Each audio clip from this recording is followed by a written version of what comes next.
Good morning, student. How are you all? I hope you all are fine. Student, today I will teach you subject English letter O. This is a letter O. O sound. O. O orange. O ox. O octopus. O ostrich. O oil. Now I will teach you how to write letter O. As we know, we have 4 lines in our English notebook. We write in upper 3 lines. Student, put your pencil on first line and make a C curve. Go up and touch the C curve. This is a letter O. Yes, try again. Make a C curve. Go up and touch the C curve. This is a letter O. Yes, try again. Make a C curve. Go up and touch the C curve. This is a letter O. Yes, try again. Make a C curve.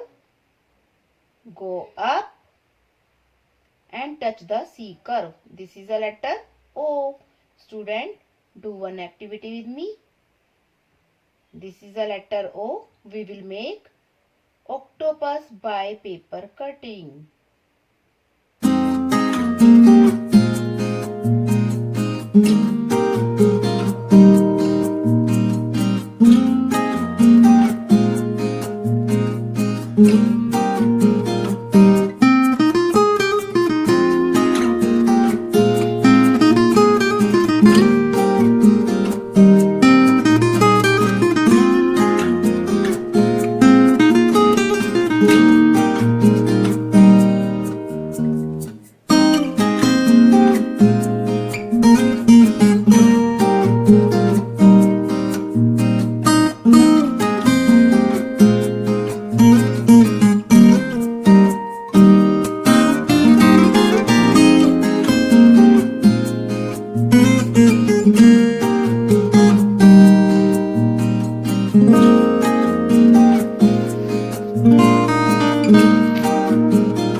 Student, do this activity at home with the help of your parents. Okay, have a nice day.